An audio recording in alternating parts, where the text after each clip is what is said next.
जय हिंद दोस्तों, मैं कन्हैया कुमार एक बार फिर से आपका जीके प्लान पे स्वागत करता हूं। हम लोग बिहार स्पेशल का एक सीरीज देख रहे हैं लोग, जिसमें हम लोग सेकेंड चैप्टर पढ़ेंगे लोग, जिसमें आज हम लोगों को देखना है बिहार की भौगोलिक स्थिति। तो आइए स्टार्ट किया जाए। तो यहाँ पे कुछ पॉइंट हम लिख दिए हैं ताकि एक एक पॉइंट करके इसको हम लोग अच्छी तरीके से पढ़ लेंगे लोग, और इसके बाद जब ये एक बार समझा देंगे उसके बाद नोट्स बना के यानी इसी पे अच्छी तरीके से लिख के विस्तार रूप में समझा देंगे। क्योंकि देखिए ऊपर ऊपर पढ़ने से अभी का जो क्वेश्चन आ रहा है वो बन नहीं पा रहा है। अभी का जो क्वेश्चन बीपीएससी में या दरोगा में कोई भी क्वेश्चन आ रहा है जीके से, तो थोड़ा सा अंदरूनी थोड़ा सा बेसिक पढ़ना ही पड़ेगा उसके अंदर जाके। तो इसीलिए थोड़ा डिटेल वे में पढ़ेंगे लोग ताकि अच्छी तरीके से आपको समझ में आ जाए। तो आइए स्टार्ट किया जाए। तो देखिए भौतिक स्थिति का ही मतलब क्या होता है कि जो भूमि का निर्माण हुआ है, क्योंकि बिहार जो देखिएगा बिहार तो एक भूमि ही है, तो जो भूमि का निर्माण हुआ है वो किस कालखंड में हुआ है, किस मटेरियल से हुआ है, किस आकार में हुआ है, यही सब तो पढ़ना भौतिक कहलाता है। तो इसमें हम लोग सबसे पहले इसका स्थिति के बारे में जानेंगे लोग कि बिहार का स्थिति क्या है, उसके बाद एक एक करके हर पॉइंट को देखा जाएगा। तो देखिए बिहार का अगर स्थिति बात किया जाए तो ये भारत का मैप है, और भारत के मैप जब देखिएगा कि बिहार कहाँ पड़ता है, तो ये बिहार का स्थिति यहाँ पे पड़ता है। अब आप ये इसको ध्यान से देखिए, ये हो गया उत्तर, ये हो गया आपका दक्षिण, उसके बाद ये हो गया आपका पूर्व हो गया, और ये हो गया पश्चिम। अब इस दिशा के आधार पे आप देखिएगा तो बिहार यहाँ पे है, और बिहार यहाँ है, इसका मतलब क्या हो गया, ना उत्तर में है, ना पूर्व में है, ना दक्षिण में है, ये है आपका उत्तर पूर्व। तो हमेशा याद रखना है कि बिहार का जो स्थिति है, जो बिहार है भारत में, तो वो कहाँ पे है, तो उत्तर पूर्व में है। अब हम लोग को देखना है कि बिहार का ये निर्माण कैसे होता है, भौगोलिक स्थिति। तो देखिए इसका निर्माण कैसे हुआ, तो एक चीज समझिए कि ये जो भारत का मैप है, आप यहाँ पे देखिएगा तो यहाँ पे बिहार है, और इसके ऊपर नेपाल है, और यहाँ पे देखिएगा कि यहाँ से लेके यहाँ तक हिमालय पर्वत श्रृंखला है। अब देखिए हिमालय पर्वत श्रृंखला का निर्माण होता है, जैसे कि यहाँ पे उस समय 33 सागर प्रवाहित होता था, और 33 सागर प्रवाहित होता था, उसके नीचे हुआ क्या है कि जो पृथ्वी है, पृथ्वी का 2 प्लेट वहाँ से खसका, जिसके कारण क्या हुआ कि 33 सागर भी वहाँ से खसक गया। लेकिन वहाँ पे जो उस सागर का मालवा था, उसी सागर के मालवा से ये हिमालय जो पर्वत श्रृंखला है इसका निर्माण होता है।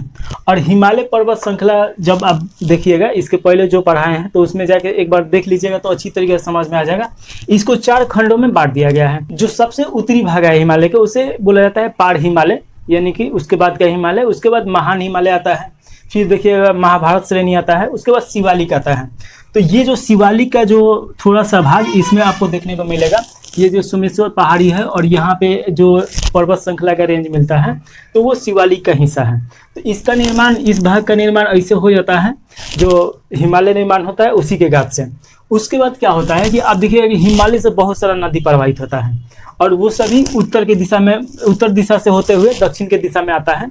तो जब नदी इधर से बहुत सारा प्रवाहित होना स्टार्ट हुआ, तो ये क्या किया कि अपने साथ में बहुत सारा गाद लेके आता है, और गाद जो था यहाँ पे उसको नीचे कर देता है यहाँ पे। तो ये एक मैदानी भाग का निर्माण होता है। उसमें तो ये गंगा का भी इसमें महत्वपूर्ण है, वो भी बहुत ज़्यादा इसमें भूमिका निभाया है।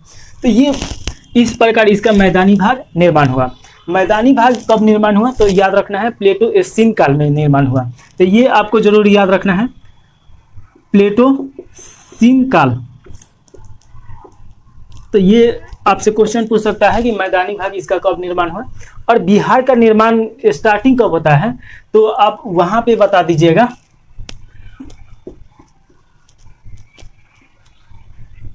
चतुर्थ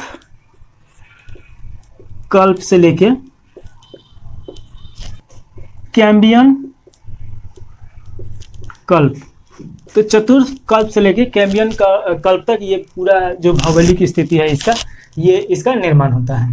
तो ये आपको समझ में आ गया होगा कि आखिर इसका निर्माण कैसे हुआ। तो जो ऊपर का ये जो श्रृंखला दिखाई देता है ये हिमालय का ही भाग है, और जो ये बीच का मैदानी भाग दिखाई देता है, तो यहाँ पे बहुत सारा नदी प्रवाहित होके आया, तो उसके गाद के कारण ये मैदानी भाग बना। उसके बाद अगर बात किया जाए नीचे का, जो ये आपको पठार दिखाई दे रहा होगा, कैमूर का पठार। तो ये एक्चुअल में क्या है कि यूपी और साथ में एमपी, यहाँ पे एक पर्वत श्रृंखला है जिसे विंध्य पर्वत श्रृंखला के नाम से जाना जाता है या विंध्याचल पर्वत श्रृंखला के नाम से जाना जाता है। और इसी का हिस्सा ये कैमूर का पठार है, जो कि यहाँ से पठारी क्षेत्र देखने को मिलता है। तो ये आपको अच्छी तरीके से समझ में आ गया होगा कि बिहार का निर्माण कैसे हुआ और कब हुआ। उसके बाद देखना है इसका विस्तार। तो अगर विस्तार का बात किया जाए तो देखिए, इसका लंबाई का अगर बात किया जाए और चौड़ाई का, इसका लंबाई देखिएगा उत्तर से दक्षिण के तरफ, और उत्तर से दक्षिण के तरफ इसका लंबाई पड़ता है 345 किलोमीटर। वहीं पे अगर बात किया जाए कि इसका चौड़ाई कितना है, इसका चौड़ाई पड़ता है 483 किलोमीटर, जो कि पश्चिम से पूर्व या पूर्व से पश्चिम की तरफ पड़ता है। तो ये इसका लंबाई चौड़ाई है, ये आपको याद रखना है। अगर वहीं पे क्षेत्रफल का बात किया जाए तो देखिए, बिहार का पूरा क्षेत्रफल आपका पड़ेगा 94,163 वर्ग किलोमीटर। वर्ग किलोमीटर का मतलब क्या होता है कि देखिए, जैसे 1 किलोमीटर सीधा गए, फिर 1 किलोमीटर ऐसे गए, और ये इसका एक ही पॉइंट पे 1 किलोमीटर अगर घूम के चारों तरफ से है तो ये वर्ग किलोमीटर में देखा जाता है। तो कोई भी भूमि या क्षेत्र है तो उसे वर्ग किलोमीटर में ही देखा जाता है। तो बिहार का कितना क्षेत्रफल है? 94,163 किलोमीटर। इसको 2 भागों में बांट सकते हैं लोग, एक शहरी इसका हो जाएगा और एक ग्रामीण क्षेत्रफल। तो जाहिर सा बात है कि ग्रामीण क्षेत्रफल ज़्यादा होगा। तो शहरी का अगर बात किया जाए कि शहरी क्षेत्रफल कितना है, तो याद रखना है 2324.72 वर्ग किलोमीटर। वहीं पे अगर ग्रामीण का बात किया जाए तो ग्रामीण देखिए 91,838.28 वर्ग किलोमीटर, कहीं पे 26 दिया रहता है, तो लगभग इसके आसपास में है। तो ये आपको याद रखना है कि इसका क्षेत्रफल कितना है, यहाँ से क्वेश्चन पूछ सकता है। और इसके बाद बात किया जाए इससे संबंधित, तो ये अगर भारत में बात किया जाए तो 28 राज्य है वर्तमान में भारत में, तो ये 12वां नंबर पे है क्षेत्रफल के हिसाब से। तो ये आपको याद रखना है। इससे पहले 13 नंबर पे था, लेकिन आंध्र प्रदेश से तेलंगाना का एक निर्माण हुआ अलग राज्य का, तो ये 12वां नंबर पे आ गया। उसके बाद अगर बात किया जाए कि पूरे भारत का अगर क्षेत्रफल देखा जाए और उसमें प्रतिशत निकाला जाए कि कितना प्रतिशत है, तो याद रखना है 2.72, यानी कि 2.72% ये है। तो इतना तो याद रखना ही रखना है। अगर वहीं पे इसके बारे में बात किया जाए कि बिहार में सबसे बड़ा जिला कौन सा है, तो सबसे बड़ा जिला आपका पश्चिम चंपारण, जो कि यहाँ पे पड़ता है, और सबसे छोटा जिला जो शेखपुरा, जो कि इधर पड़ता है। तो इसमें थोड़ा सा ये भी याद रखिएगा कि जो पश्चिम चंपारण है ये उत्तरी बिहार में है, और जो शेखपुरा है ये दक्षिण बिहार में है। इसलिए कि अभी जो क्वेश्चन बन रहा है द्वीप में ही बन रहा है, ऐसे टेक्निकल ही क्वेश्चन बनाया जा रहा है। तो ये थोड़ा सा मैप पे पढ़ के आपको याद रखना होगा। इसके बाद अगर बात किया जाए, क्षेत्रफल तो हो गया, सीमा कि इसका सीमा किससे किससे लगता है, तो आपको याद रखना है कि एक अंतर्राष्ट्रीय सीमा बनाता है और 3 राज्यों के साथ सीमा बनाता है। यानी कि एक देश के साथ सीमा बनाता है और 3 राज्यों के साथ सीमा बनाता है। एक देश के साथ किसके साथ बनाता है, तो उत्तर में देखिएगा नेपाल, उत्तर में नेपाल के साथ सीमा बनाता है, जो कि 7 जिला के साथ ये सीमा बनाता है। वहीं पे अगर बात किया जाए कि दक्षिण में किसके साथ सीमा बनाता है, तो झारखंड के साथ सीमा बनाता है, झारखंड, जिसमें देखिएगा कि 8 इसका जिला लगता है। अगर दक्षिण ये हो गया, पश्चिम में देखा जाए तो यूपी के साथ सीमा बनाता है, इससे भी 8 इसका जो जिला है वो लगता है। वहीं पे पश्चिम बंगाल के साथ बात किया जाए तो इसके साथ 3 लगता है। तो पूर्व में पश्चिम बंगाल, पश्चिम में देखिएगा उत्तर प्रदेश, उत्तर में देखिएगा अंतर्राष्ट्रीय सीमा बनाता है नेपाल के साथ, और दक्षिण में देखिएगा झारखंड के साथ सीमा बनाता है। तो आपको जो पढ़ना है तो मैप के ऊपर ही पढ़ना है। ऐसे पढ़िएगा, मान लीजिए कि आपसे पूछ दिया कि जो नेपाल के साथ, ऐसे तो सब कोई रट्टा मार लेगा कि नेपाल के साथ अंतर्राष्ट्रीय सीमा बनाता है, लेकिन अगर पूछ लिया कि नेपाल बिहार के किस साइड में पड़ता है, तो जो आप मैप से पढ़ रहिएगा तभी बता पाइएगा। और कितना जिला के साथ, कौन कौन जिला के साथ लगता है, तो प्रीवियस क्लास में इसके सभी जो जिला लगता है उसके बारे में पढ़ा दिए हैं, और एक बार हम लोग रिवीजन करेंगे लोग इसके बाद लास्ट में। तो ये भी सीमा हो गया। उसके बाद हम लोग को देखना है समुद्र से संबंधित प्रश्न। तो देखिए, सबसे पहले तो याद रखना है कि समुद्र से इसकी दूरी कितना है। ये ही आपसे क्वेश्चन पूछेगा कि समुद्र से इसका दूरी कितना है, तो 200 किलोमीटर याद रखिएगा। उसके बाद पूछ सकता है कि समुद्र से इसका ऊंचाई कितना है, तो समुद्र से इसका ऊंचाई जो है 53 मीटर है, तो ये याद रखना है। अब इसके बाद एक और क्वेश्चन पूछ सकता है कि समुद्र के साथ ये कैसे जुड़ा हुआ है, तो देखिए समुद्र के साथ ये जुड़ा है नदी के द्वारा। और कौन से नदी के द्वारा, तो गंगा नदी के द्वारा। जो गंगा नदी है बंगाल के खाड़ी में जाके अपना मुहासा बनाती है, पानी विसर्जित करती है, तो उसके कारण ये जुड़ा हुआ है और उस रास्ता से समुद्र में पहुंचा जा सकता है, तो ये आपको याद रखना है। उसके बाद अगर कृषि का बात किया जाए तो देखिए बिहार कृषि प्रधान राज्य है। यहाँ पे सबसे ज़्यादा अगर रोजगार का बात किया जाए तो कृषि से ही रोजगार प्राप्त होता है। अगर पूरे भारत में बात किया जाए कि पूरे भारत में अगर देखा जाए तो कृषि लगभग 8 से 10% इसमें अपना योगदान देता है। अगर खाद्यान्न का बात किया जाए तो ये और ज़्यादा बढ़ जाता है। वहीं पे अगर बात किया जाए चावल का, तो चावल में देखिएगा कि पश्चिम बंगाल 1 नंबर पे है और दूसरा का बिहार ही है। तो ये हम लोग को तो कृषि के बारे में पढ़ना ही है, तो विस्तार से कृषि के बारे में पढ़ा जाएगा। हाँ, विभाजन का अगर बात किया जाए तो देखिए विभाजन अगर बात किया जाए तो यही सबसे ज़्यादा इम्पोर्टेंट क्वेश्चन है और इसी के बारे में डिटेल में पढ़ना है। तो एक तो स्वरूप के आधार पे देखा जाए तो एक 3 प्रकार से हम लोग विभाजित कर सकते हैं। एक पर्वतीय क्षेत्र हो सकता है, एक मैदानी क्षेत्र हो सकता है और एक कैमूर का मतलब पठारी क्षेत्र हो सकता है। तो ये 3 भागों में विभाजित किया जा सकता है। लेकिन अगर देखिएगा कि ये जो गंगा नदी है, ये गंगा नदी क्या करता है कि बिहार को 2 भागों में विभाजित करता है, एक उत्तरी बिहार और एक दक्षिणी बिहार। तो ये आपको याद रखना है, एक उत्तरी बिहार और एक दक्षिणी बिहार। इन दोनों में क्या अंतर है, तो देखिए उत्तरी बिहार का जो मैदान है इसमें देखिए कृषि बहुत ज़्यादा होता है, इसमें भी कृषि होता है, लेकिन उत्तरी बिहार में क्या है कि ये नया मिट्टी यहाँ पे बनते रहता है। इसका कारण क्या है कि बहुत सारा यहाँ पे नदी आता है और साथ में नदी जब आएगा तो गाद लेके आएगा ही, कूड़ा करकट लेके आता है, तो वो इसके ऊपर एक लेयर बैठा देता है, जिसके कारण क्या होता है कि ये हमेशा नया होते रहता है। लेकिन वहीं पे अगर दक्षिण बिहार में देखिएगा तो इधर से भी नदी आता है, लेकिन उस सब नदी में उतना गाद नहीं रहता है, क्योंकि इधर से जो नदी आता है तो ये पथरीला टाइप का जो मैदान रहता है वहाँ से आता है, तो उतना इसमें गाद नहीं मिलता है जितना इधर मिलता है। उसके बाद देखिएगा कि उत्तर बिहार में बाढ़ बहुत ज़्यादा आता है, तो ये भी क्वेश्चन आपसे पूछ सकता है कि बाढ़ किस साइड में आता है, तो उत्तर बिहार में आता है। दक्षिण बिहार में उतना बाढ़ आता नहीं है और ये कृषि के लिए फेमस है और ये कृषि के साथ साथ थोड़ा सा उद्योग के लिए फेमस है। ये जो पठारी क्षेत्र है जो कि रूट क्षेत्र के अंतर्गत ही आता है, रूट क्षेत्र का मान के चलिए कि ये सबसे लास्ट पॉइंट है जहाँ पे ये पड़ता है, जैसे गया हो गया, कैमूर हो गया, इसके आसपास में जितना ये है, तो इसमें देखिएगा रोहतास, ये सब जो डिस्ट्रिक्ट है ये सब आता है। और उसमें देखिएगा कि कुछ हद तक कृषि के साथ साथ कुछ हद तक मटेरियल मिलता है, जिसमें देखिएगा चूना पत्थर हो गया, उसके बाद लोहा भी मिलता है, कुछ बहुत सारा ऐसा मटेरियल मिलता है जिसके बारे में हम लोग को पढ़ना है। तो ये तो आपका विभाजन देख लिए हैं लोग, इसको अच्छी तरीके से समझना है जब ये हम लोग पढ़ेंगे इसके बारे में। उसके बाद अगर स्वरूप का बात किया जाए तो देखिए जो बिहार का स्वरूप है ये चतुर्भुज में आता है। आप देख भी रहे होंगे कि ये चतुर्भुज है, तो इस प्रकार इसका स्वरूप है। तो ये तो हो गया थोड़ा सा इसके बारे में जो पॉइंट है जो भी आपको जानना था। अब इसमें हम लोग को देखना है कि ऊंचा वच के दृष्टि से अगर बिहार को देखा जाए तो 3 भागों में विभाजित किया जा सकता है, जिसमें ऊंचा वच का मतलब क्या होता है कि देखिए जैसे कि अगर ये मैदान मान लिया जाए तो ये बीच वाला जो खंड होगा ये मैदानी भाग होगा, तो ये समतल होगा, और ये ऊपर देखिएगा बहुत सारा पहाड़ का श्रृंखला है तो वो उसका ऊंचाई अधिक होगा। ये पठार है तो इससे तो ऊंचा होगा, लेकिन जो पर्वत श्रृंखला है उससे नीचा होगा। तो इस प्रकार देखिएगा कि ये चारों तरफ एक ऊंचाई नहीं होगा, तो उसी को ऊंचा वच बोला जाता है।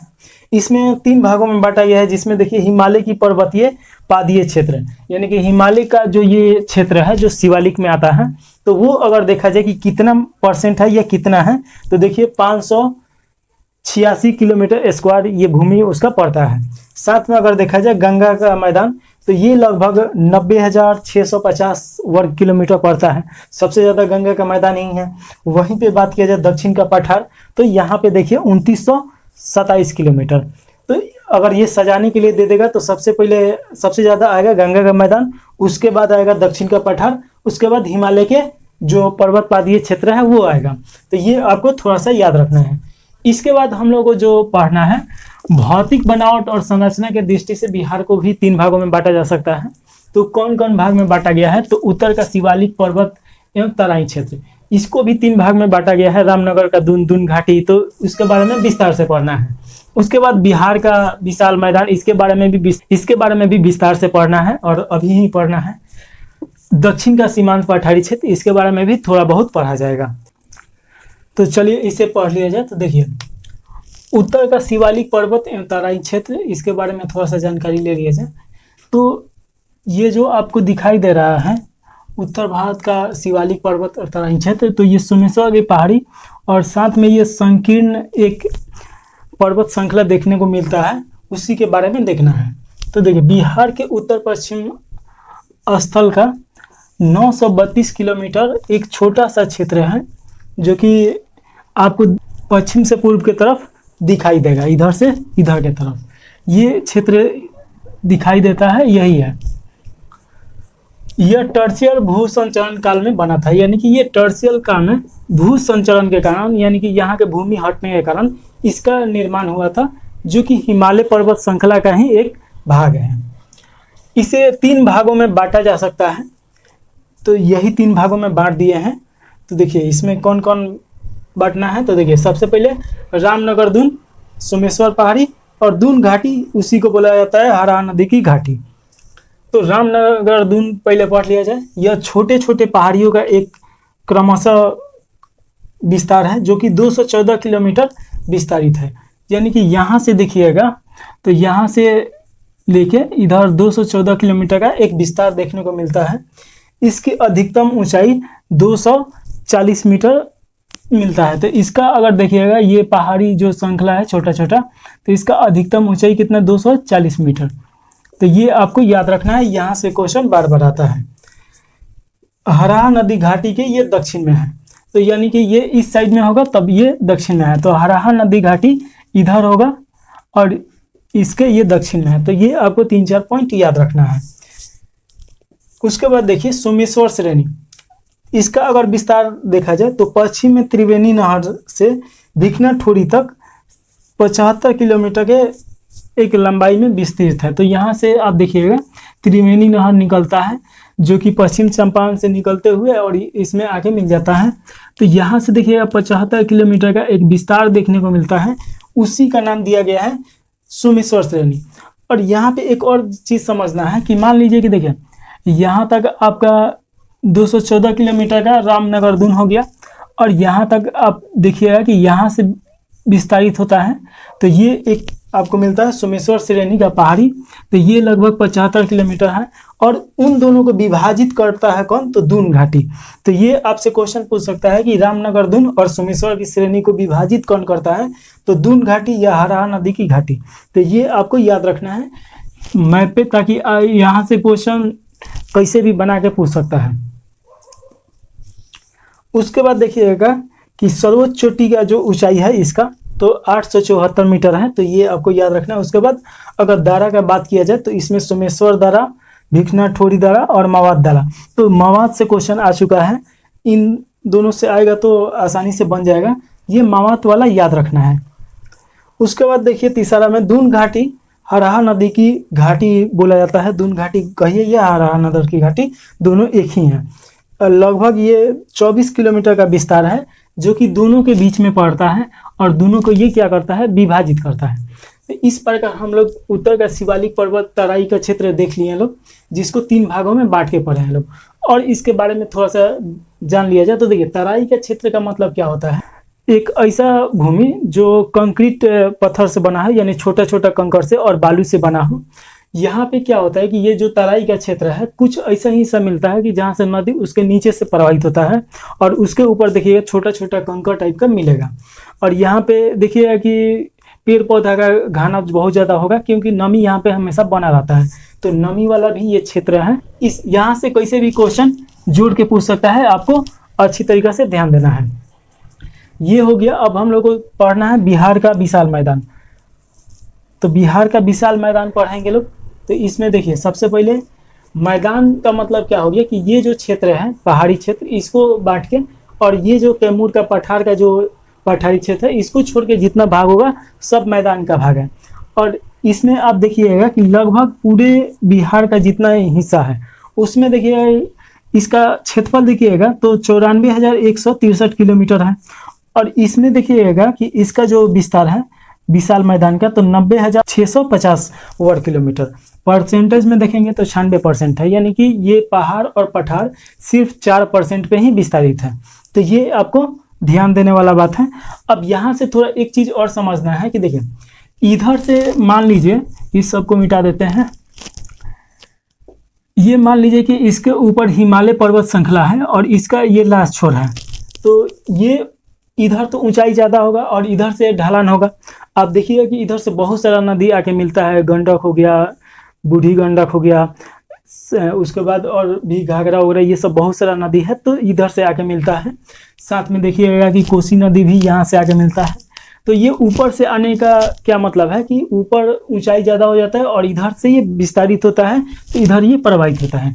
गंगा नदी भी आता है तो ये हिमालय से ही होके आता है तो इधर से। अब यहाँ पे ये चीज़ एक क्वेश्चन पूछ सकता है कि इसका जो ढलान का है तो ढलान का ये 1 किलोमीटर में कितना ढलान होता है, तो यहाँ से ये क्वेश्चन आ सकता है। तो गंगा के मैदानी क्षेत्र का ढाल यानी कि जो ढलान है ये 6 सेंटीमीटर है प्रति 1 किलोमीटर में, यानी कि 1 किलोमीटर अगर इधर से चला जाए तो 6 सेंटीमीटर उसका ऊंचाई जो होगा कम होते चला जाएगा भूमि का।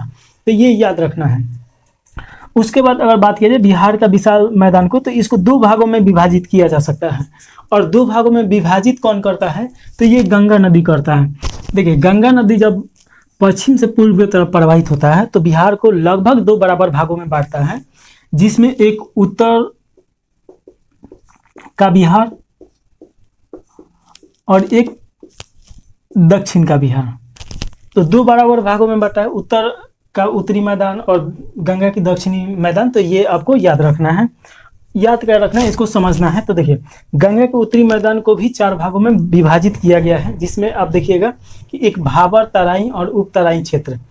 तो देखिए ये जो हम लोग पढ़ रहे थे लोग अभी कुछ देरी पहले कि यहाँ भाबर और तराई का क्षेत्र, भाबर को ही तराई का क्षेत्र बोला जाता है या तराई के क्षेत्र को ही भाबर बोला जाता है। तो ये आपको याद रखना है। अब देखिए भाबर का तराई का क्षेत्र जो है ये उपराई क्षेत्र है, यानी कि ये ऊपर वाला क्षेत्र को बोला जाता है तराई का क्षेत्र। इसका क्या कारण है कि इसके आसपास में कंक्रीट टाइप का यानी छोटा छोटा कंकर और बालू टाइप का यहाँ पे मिट्टी मिलता है और उसके नीचे से भी कभी कभी नदी प्रवाहित होता है।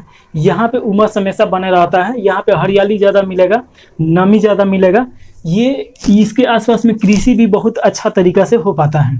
अब यहाँ पे आप देखिएगा कि इसके आसपास में वर्षा भी इसके तुलना में ज़्यादा होता है और ये इधर के तरफ जाता है तो वर्षा बढ़ते जाता है। तो वही चीज़ है यहाँ पे कि भाबर तराई एवं उप तराई का क्षेत्र ये जो है सबसे ये उत्तरी क्षेत्र है बिहार का। उसके बाद देखिए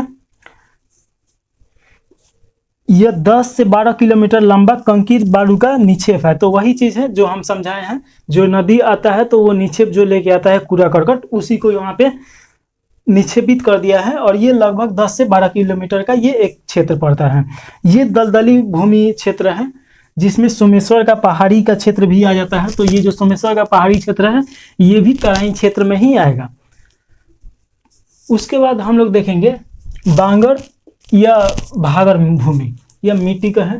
तो देखिए ये जलोढ़ जो मृदा होता है तो जलोढ़ मृदा का निर्माण कैसे होता है, तो समझिए कि जैसे कि मान लीजिए कि इधर से कोई नदी आ रहा है। अब जब नदी एक पर्वत पठार से होते हुए आएगा तो मान लीजिए कि जंग उसके आसपास में पेड़ पौधा बहुत सारा होगा, तो जो पेड़ पौधा टूट के उसमें गिरेगा, उसका पत्ता जो गिरेगा तो वो गलेगा, सड़ेगा, तो वो मिट्टी बनेगा। साथ में मान लीजिए कि जैसे कि पर्वत से जब टकराएगा तो पर्वत को भी चकनाचूर कर देगा, छोटा छोटा बुरादा बना देगा, तो वो भी उसमें मिल जाएगा। तो इस प्रकार देखिएगा कि उसमें बहुत सारा कूड़ा करकट मिलते हुए आता है और जब ये मैदानी भाग में आता है तो उसको विस्तारित कर देता है। तो कभी कभी बाढ़ के कारण, तो जब ये बाढ़ आता है तो बाढ़ के साथ साथ में जो महीन रेत रहता है वो भी चला जाता है। जैसे वहाँ पे पानी सूखेगा तो एक ऊपरी परत बन जाता है जो कि नवीन जलोढ़ बोला जाता है।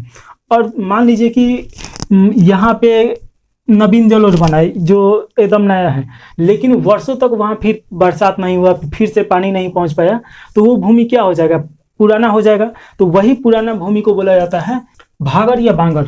तो ये याद रखना है, ये पुरानी जलोढ़ मृदा ही है तथा यह प्राकृतिक बांध भी बनाता है, जो कि देखने में क्या होता है कि जैसे कि ऐसे मतलब ऊंचाई रहता है लेकिन ज़्यादा ऊंचा नहीं रहता है, 7 से 8 मीटर का ही ऊंचा रहता है, फिर ऊंचा रहेगा, फिर ऐसे ऐसे रहेगा। तो ये एक प्राकृतिक बांध का भी काम करता है, तो ये आपको याद रखना है। तो ये बांगर आपको समझ में आ गया होगा, जो कि ये अधिकतर देखिएगा कि बांगर जो मृदा है ये दक्षिण बिहार में प्राप्त होता है, यानी कि इधर उतना देखिएगा कि इस साइड में उतना बाढ़ नहीं आता है।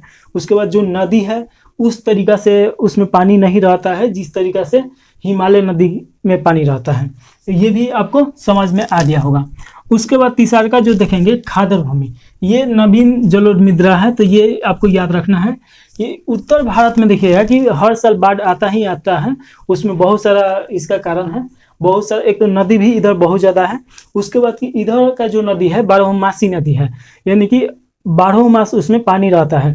बरसात के दिन में क्या होता है कि उस नदी में बहुत ज़्यादा पानी आ जाता है, उसके बाद बांध तोड़ के चारों तरफ यहाँ पे बाढ़ लेके आ जाता है। और बाढ़ के कारण क्या होता है कि जब पानी के साथ साथ महीन रेत जाता है, मिट्टी जाता है, और जब बाढ़ का पानी सूखेगा तो ये जो क्षेत्र रहता है इसके आसपास का, तो उसके ऊपर एक परत बना देता है 2-3 इंच का, और वो बहुत अच्छी तरीक़ा से कृषि के लिए उपजाऊ भूमि का निर्माण करता है, जिसमें प्राकृतिक तौर पर खाद पाया जाता है। उसके बाद देखिए चौर या मन। तो देखिए चौर क्या होता है कि ऐसा भूमि जो बरसात के समय में जलमग्न हो जाए। आप भी अपने आसपास में देखते होंगे कि बरसात के दिन में ऐसा भूमि रहता है कि जहाँ पे पानी भर जाता है और उसमें कृषि भी नहीं कर पाता है लोग कोई। तो ये जब बरसात के दिन में पानी भर जाता है वैसा भूमि को क्या बोला जाता है, चौर बोला जाता है। आम भाषा में चौर इसको बोला जाता है। अब यहाँ पे एक चीज़ और समझना है, ये क्वेश्चन पूछा था कि मन क्या होता है। तो देखिए जब नदी मान लीजिए कि यहाँ से प्रवाहित होकर ऐसे आ रहा है, अब मान लीजिए कि कुछ समय में क्या होता है कि नदी जब अपना रास्ता चेंज करता है, तो मान लीजिए कि यहाँ का जो पानी है अब नदी इधर से इधर प्रवाहित होने लगा, तो यहाँ एक गड्ढा टाइप का बना देता है और उसमें जलमग्न कर देता है, तो उसी को बोला जाता है मन। ये गोखर झील के जैसा ही है लेकिन इसे मन नाम दिया गया है, जो बिहार के क्षेत्र में पाया जाता है। गोखर झील भी ऐसे ही बनता है, जो नदी के पाठ में हम लोग पढ़े थे लोग। उसके बाद देखिए दियारा भूमि का मतलब क्या होता है कि ऐसा भूमि जो बारहमासी पड़ती रहता हो और उसमें चारा के लिए ये उपयोग किया जाता है। इसमें हालांकि कृषि किया जा सकता है लेकिन इसमें कृषि उतना उपजाऊ नहीं होता है, और ऐसे भी उसको छोड़ दिया जाता है पशु चारण के लिए, तो उसी को दियारा भूमि बोला जाता है, लेकिन ये भी उपजाऊ भूमि होता है। अब इसमें हम लोग को दूसरा क्षेत्र पढ़ना है कि गंगा का दक्षिण का मैदान। तो देखिए गंगा का जो दक्षिण का मैदान है, एक तो जलोढ़ मृदा इसमें पाया जाएगा ही। इसमें देखिए जलोढ़ मृदा में इसमें खादर के जगह पे बांगर मृदा ज़्यादा मिलता है। और बांगर मृदा मिलने का क्या कारण है कि इधर का जो ये है, तो ये कुछ हद तक पथरीला टाइप का ये भूमि पाया जाता है इधर, और इधर पठार भी आपको देखने को मिलेगा, पर्वत श्रृंखला भी बहुत सारा मिलता है, पहाड़ियाँ भी बहुत सारा मिलता है। तो इधर बांगर भूमि का बहुलता है, हालांकि इसमें भी कृषि किया जा सकता है। ये भी ध्यान देने वाला बात है कि इसमें भी कृषि किया जा सकता है, लेकिन खादर भूमि में इसके तुलना में ज़्यादा अच्छी तरीके से कृषि हो पाता है। अब कुछ यहाँ से पहाड़ का नाम आपको याद करना है कि कौन कौन पहाड़ यहाँ पे मिलता है। तो देखिए गया में अगर पहाड़ का बात किया जाए तो बराबर के पहाड़ है, ये आपको याद रखना है। उसके बाद रामशिला, प्रेतशिला और जेठानिया। तो जेठानिया से क्वेश्चन बार बार आता है और बराबर से भी आता है, तो ये आपको जरूर याद रखना है कि रामशिला, प्रेतशिला, जेठानिया और बराबर की पहाड़ी किस जिला में पड़ता है, तो गया में पड़ता है। और गया जो है इसके आसपास का क्षेत्र है, तो ये भी ध्यान देने वाला बात है। उसके बाद देखिए बिहार शरीफ में पीर पहाड़ी पड़ता है, इसी को ऊंची पहाड़ी के नाम से भी जाना जाता है। साथ में राजगीर में भी पहाड़ी मिलता है, इसके आसपास में पहाड़ी क्षेत्र बहुत सारा है। तो ये तो हो गया आपका गंगा का दक्षिण का मैदान। उसके बाद यहाँ से समझिए कि लास्ट में हम लोग को जो पढ़ना है दक्षिण का सीमांत पठारी क्षेत्र। तो ये खनिज क्षेत्र है, यानी कि अगर बिहार के अगर बात किया जाए कि उद्योग का क्षेत्र कौन सा बनाया जा सकता है, तो ये वाला क्षेत्र है जो आसपास में। तो यहाँ पे खनिज कुछ हद तक मिलता है, जिसमें देखिए जाए कि सोना भी मिलता है।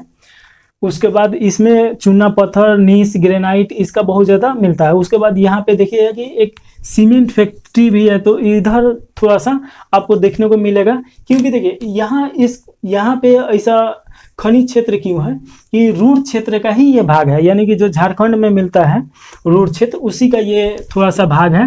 तो यहाँ पे खनिज बहुत सारा मिलता है, जो कि खनिज वाला पार्ट में हम लोग अच्छी तरीके से पढ़ेंगे लोग। इस प्रकार बिहार की मैदानी स्थिति जो है इसको हम लोग पढ़ लिए हैं लोग। इसको 1-2 बार देखिए, इसका नोट्स बना लीजिए ताकि एग्जाम के टाइम में इसका रिवीजन कर पाइएगा। तो इसी के साथ हम लोग ये समाप्त कर दिया जाए वीडियो। जय हिंद।